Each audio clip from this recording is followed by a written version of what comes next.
बाहर से अमीर, अंदर से गरीब ससुराल। माँ 8 बज चुके, हमें स्कूल जाना है, जल्दी से हमारा लंच दीजिए ना। और क्या बनाया है हमारे लंच में? नंदिनी, अभी आज मैंने दाल रोटी बनाई है, वही रख रही हूँ।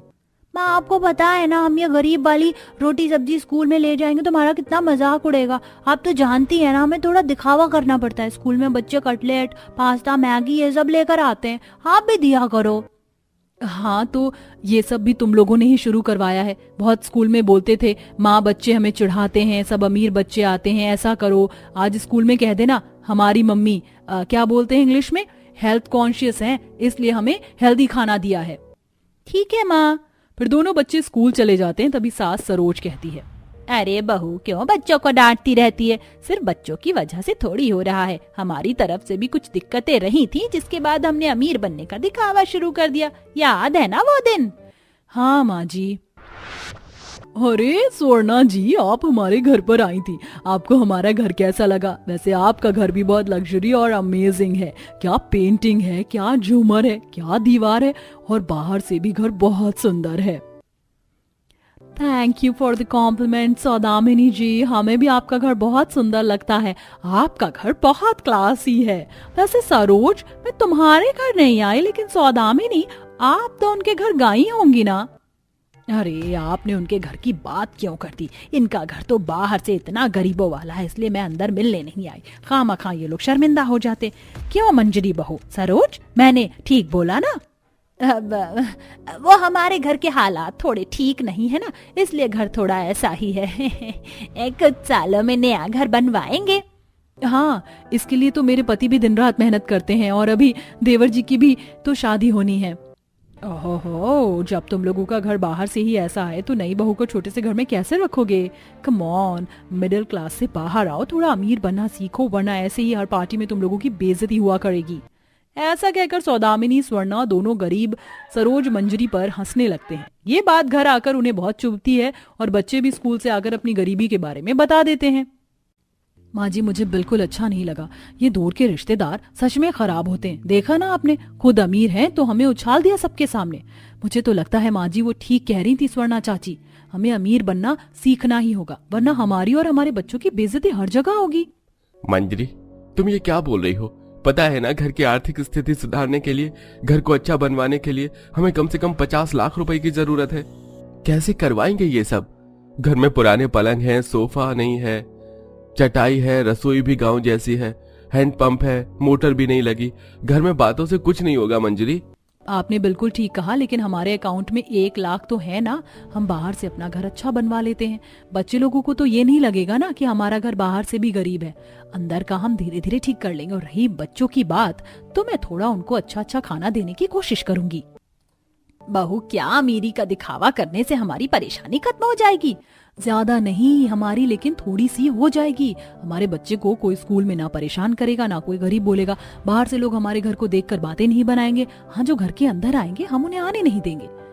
ससुर मंजरी की बात से खुश हो जाता है। फिर बैंक से पैसे निकलवाने के बाद वो अपना घर बाहर से टाइल का करवा देते हैं, बैल्कनी सजाने के लिए अच्छे अच्छे पौधे लगा देते हैं, और घर का दरवाजा खिड़की भी सुंदर बना लेते हैं। लेकिन अंदर से घर वैसा ही पुराने जैसा होता है, और वह अपनी शादी में जाने के लिए या बाहर जाने के लिए बच्चों से लेकर बूढ़े तक 2 दिन अच्छे अच्छे कपड़े खरीद लेते हैं, और अमीर लोगों की पार्टी में जाकर उनके साथ उठना बैठना, बात करने का लहजा देखकर सीखते हैं। कुछ दिनों बाद मंजरी अपने दोनों बच्चों के लिए सैंडविच बनाती है। वाह माँ, आज आपने हमारे लिए सैंडविच बनाया है, पर हम पर तो पैसे नहीं थे ना। फिर माँ? चिंता मत करो, पैसे तो अभी भी नहीं है। बस मैंने 10 रुपए का ब्रेड का पैकेट लाकर टमाटर और खीरा लगा दिया है। इसमें तुम अमीर लगोगे, पर अंदर मक्खन नहीं है, इसलिए खुद ही खाना ये, और जैसा सिखाया है वैसा करो, इंग्लिश बोला करो। Don't worry mom, we will take care of ourselves. इसके बाद स्कूल में भी गरीब बच्चों को देख उनके अमीर फ्रेंड्स उनकी इज्जत करने लगते हैं, और ऐसे ही बाहर से घर बन जाने से गरीब परिवार की भी आस पड़ोस में खूब तारीफ होने लगती है। और याद है ना माँ जी आपको, फिर लोगों ने हमारी कितनी तारीफ की थी ना घर की। हाँ बहू, बेइज्जती तारीफ दोनों देख लिया है हमने कुछ ही समय में। पीयूष की शादी होने वाली है, मुझे तो बहू की टेंशन है, वो आकर क्या सोचेगी। 1 महीने में ही बहुत कम पैसों के साथ पीयूष की रचना से शादी हो जाती है। गृह प्रवेश करके जैसे ही वो घर के अंदर आती है तो हक्की बक्की रह जाती है। माँ जी, जेठानी जी, ये क्या है? मेरा ससुराल बाहर से तो सुंदर लग रहा है, लेकिन अंदर से 2 कौड़ी का लग रहा है। ये क्या कोई मजाक है? बहू हमें माफ कर दे, तेरा ससुराल अंदर से ऐसा ही है।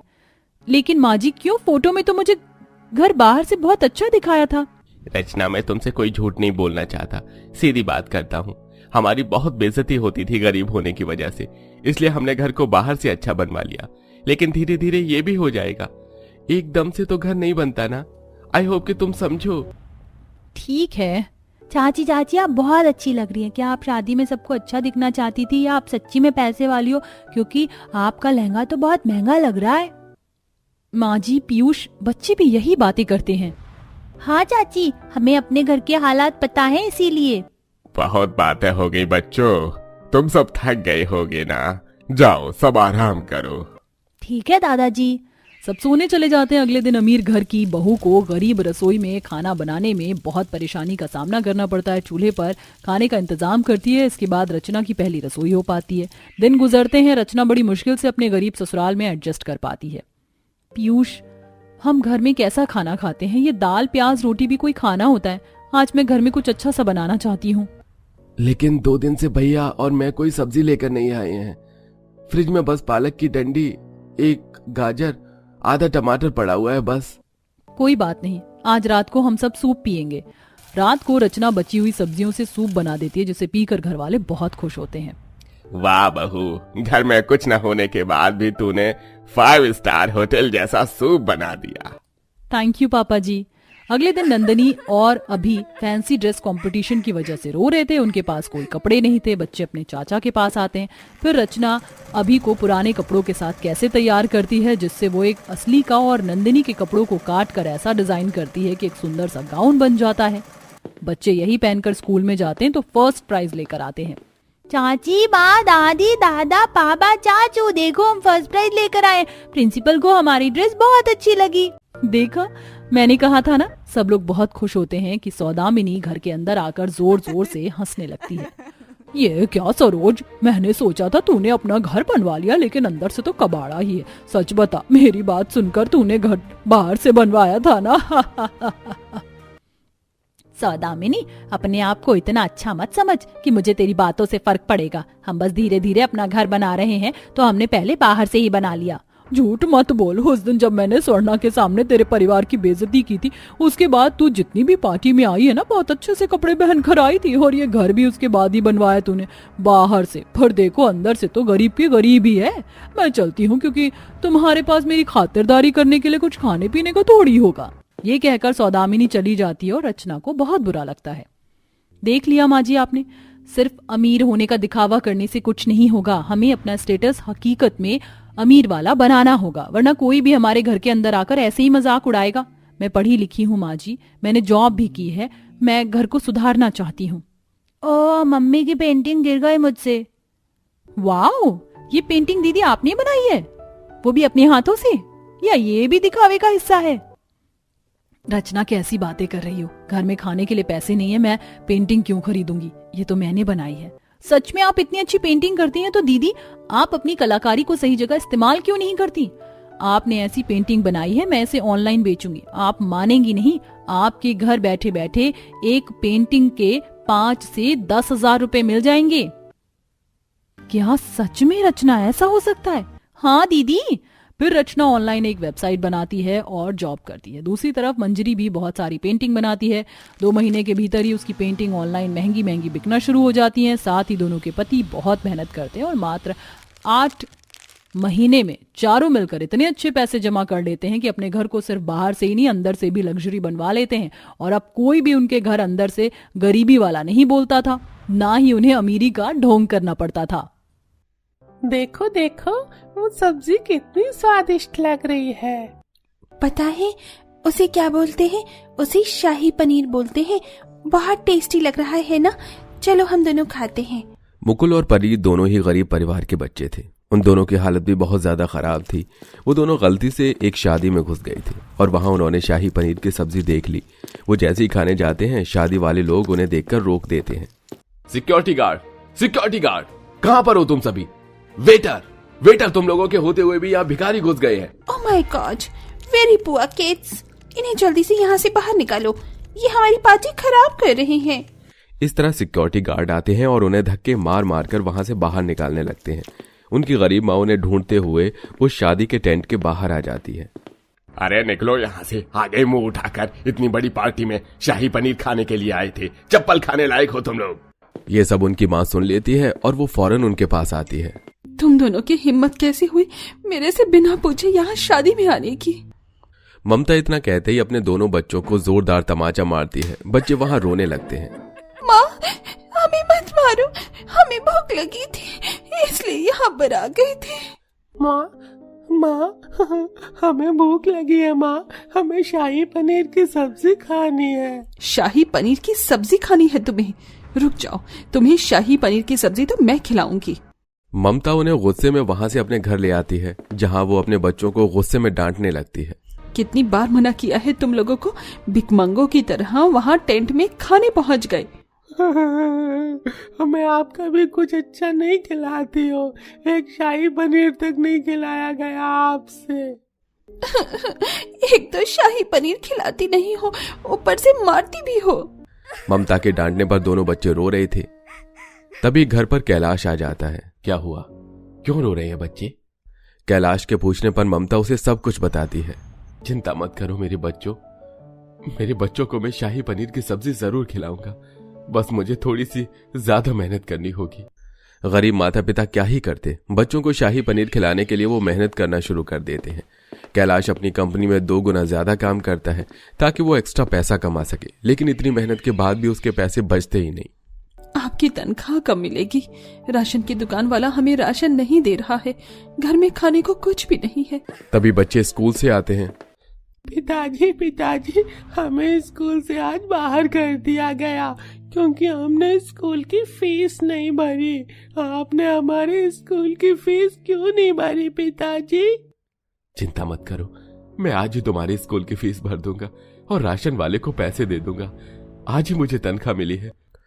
कैलाश ने सोचा था कि वो कुछ पैसे बचाकर अपने बच्चों को शाही पनीर की सब्जी खिलाएगा, लेकिन घर के खर्च इतने ज्यादा थे कि वो 1 रुपया भी नहीं बचा पाया।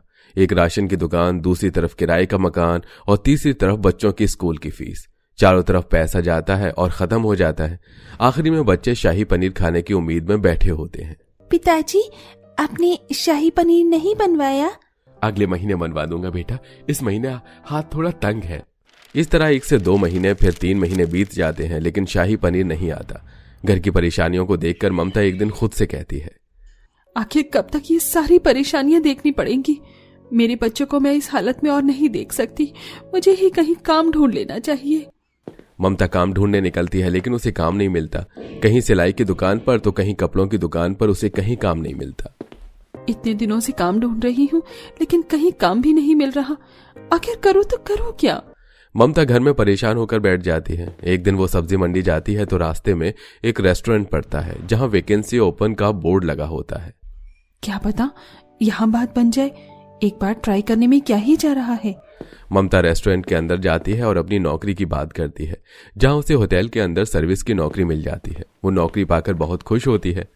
आखिरकार मुझे नौकरी मिल गई, अब मैं अपने बच्चों को शाही पनीर जरूर खिलाऊंगी। ममता मन लगाकर मेहनत करती है, कभी किसी को डिश लाकर देना तो कभी किसी के टेबल से झूठे बर्तन उठाना। वो अपने काम को बहुत ही ईमानदारी से करती है, लेकिन अभी पूरा महीना बाकी था। बस ये पूरा महीना किसी तरह निकल जाए, फिर मैं अपने बच्चों को शाही पनीर खिलाऊंगी। ममता बावर्ची को देखती है, वो शाही पनीर की सब्जी बना रहा होता है। मेरे बच्चे शाही पनीर खाएंगे तो बहुत खुश हो जाएंगे। होटल का बावर्ची ये सुन लेता है। अच्छा, तो तुम्हें अपने बच्चों को शाही पनीर की सब्जी खिलानी है। एक काम करो, काउंटर से सब्जी पैक करवा लो। अभी महीना पूरा होने में समय है और अभी मेरे पास पैसे नहीं हैं। अच्छा, ये बात है। तुम्हारे बच्चे भी छोटे हैं क्या? हाँ जी, मेरे बच्चे अभी छोटे हैं, उन्हें शाही पनीर खाने की बहुत ही इच्छा है। बस उन्हीं की वजह से आज मैं यहाँ काम करने के लिए आई हूँ। जैसे ही मेरी पहली तनख्वाह आ जाएगी, मैं अपने बच्चों को शाही पनीर की सब्जी खिलाऊंगी। उन्होंने जिंदगी में आज तक कभी भी शाही पनीर की सब्जी नहीं खाई। ये बात सुनते ही बावर्ची की आंखों में आंसू आ जाते हैं। ऐसे ही जब मैं छोटा था तब मेरी माँ भी बहुत गरीब थी और मैं हमेशा कुछ न कुछ खाने की जिद किया करता था। मैं तुम्हारी परेशानी को समझ सकता हूँ। इस होटल में हम बावर्चियों को मुफ्त में खाना मिलता है और उसके पैसे भी नहीं लगते। मैं चाहे कुछ भी खा सकता हूँ, इसलिए तुम मेरे नाम से काउंटर पर खाना पैक करवा लेना, जो तुम्हें खाना हो। ये सुनते ही ममता बहुत खुश हो जाती है। अरे क्या बात कर दी आपने, आप तो बहुत भले इंसान लगती हो। मुझे तो लगा था कि पूरे महीने तक मुझे इंतजार करना पड़ेगा, लेकिन आज मैं फाइनली अपने बच्चे को शाही पनीर की सब्जी खिलाऊंगी। मेरे बच्चे बहुत खुश होंगे। हाँ हाँ बिल्कुल, अपने बच्चों के लिए भी लेकर जाना और खुद भी खाना। आखिर देखो तो सही, हम बावर्ची शाही पनीर कैसे बनाते हैं। बावर्ची ऐसा कहकर मुस्कुरा रहा होता है कि अचानक से उसकी तबीयत खराब होती है और वो बेहोश हो जाता है। होटल के कुछ लोग तुरंत एम्बुलेंस बुक करते हैं और उसे वहां से अस्पताल ले जाते हैं, जहां बावर्ची को अस्पताल में एडमिट कर लिया जाता है। बावर्ची को एक मिनी हार्ट अटैक आया होता है, जिसकी वजह से अब वो रेस्टोरेंट में वापस नहीं आने वाला था। हे भगवान, थोड़ी सी उम्मीद थी तो उसे बेचारे बावर्ची की तबीयत खराब हो गई। कोई बात नहीं, भगवान तुम उन्हें ठीक कर देना, मैं महीना खत्म होने का इंतजार कर लूंगी। ममता के अंदर थोड़ी सी उम्मीद जगी थी, लेकिन अब वो भी ठंडी हो गई। दूसरा बावर्ची तो बहुत खड़ूस आता है, जो अपने आसपास किसी को खड़ा भी नहीं होने देता। अरे यहाँ क्या खड़ी हो? तुम जैसे सर्विस वाले लोगों का काम होटल में आए हुए लोगों का ध्यान रखना होता है ना कि यहाँ हमारे पास खड़ा होना। चलो, जो अपना काम है उसको करो। ठीक है, जा रही हूँ। बाहर आकर वो सर्विस करने लगती है। तभी एक कस्टमर उसके ऊपर भड़क जाता है, क्योंकि उसके हाथों से जूस का गिलास गिर जाता है। अरे क्या कर रही हो तुम? अंधी हो गई हो क्या? ऐसी सर्विस देते हैं किसी को? तभी वहां मालिक आता है। नालायक, ये क्या किया तुमने? चले जाओ यहाँ से और दूसरे सर्विसमैन को भेजो, और हमारी प्यारी कस्टमर्स के लिए इस बार स्पेशल जूस बनवा कर भेजना। इस तरह बेचारी ममता की आंखों में आंसू आ जाते हैं और वो रोते हुए अंदर आ जाती है। यहाँ तो मेरी गलती भी नहीं थी फिर भी मुझे इतना डांट दिया, लेकिन कोई बात नहीं, एक दिन सब कुछ ठीक हो जाएगा। ममता सारी बातों को नजरअंदाज करने के बाद फिर से काम में लग जाती है। जैसे जैसे महीना बीत जाता है, आखिर में उसे अपनी तनख्वाह मिलती है। तनख्वाह के पैसे देखते ही उसकी आंखों में आंसू आ जाते हैं। आखिर में मुझे आज तनख्वाह मिल ही गई। आज मैं अपने बच्चों के लिए शाही पनीर लेकर जाऊंगी, सब लोग बहुत खुश हो जाएंगे। ममता अपने पैसों से शाही पनीर खरीदती है। वो उसी होटल में से शाही पनीर पैक करवाती है और घर पर ले आती है। मैं अपने बच्चों के लिए कुछ नहीं कर पाया, लेकिन तुमने माँ होकर कर दिखाया। तुमने बहुत मेहनत की अपने बच्चों को शाही पनीर खिलाने के लिए। आप ऐसा मत कहिए, आप दिन रात मेहनत करते हो और पता नहीं कितने सालों से मेहनत करते आ रही हो। मेरी मेहनत कुछ भी नहीं है। मुझे तो अभी 1 महीना ही हुआ था नौकरी करते हुए, लेकिन मैं आगे भी नौकरी करूंगी और आपकी मदद करूंगी। आज सारे दुख दर्द भूलकर हम शाही पनीर खाते हैं। हमारी माँ शाही पनीर ले आई। देखो, आज हम लोग शाही पनीर खाने वाले हैं। आज तो बहुत अच्छा दिन है जो हम शाही पनीर खाएंगे। आपका बहुत बहुत शुक्रिया माँ, जो आप हमारे लिए शाही पनीर लेकर आई हो। हमने आज तक शाही पनीर नहीं खाया था और आज हम लोग शाही पनीर खाएंगे। आज तो मजा आ जाएगा। इस तरह गरीब परिवार बहुत संघर्ष करने के बाद शाही पनीर की सब्जी खाता है और उस दिन के बाद से ममता नौकरी करके कैलाश की मदद करती है, जिसके बाद धीरे धीरे उनकी परेशानियां भी कम होने लगती हैं और वो खुशी खुशी रहने लगते हैं।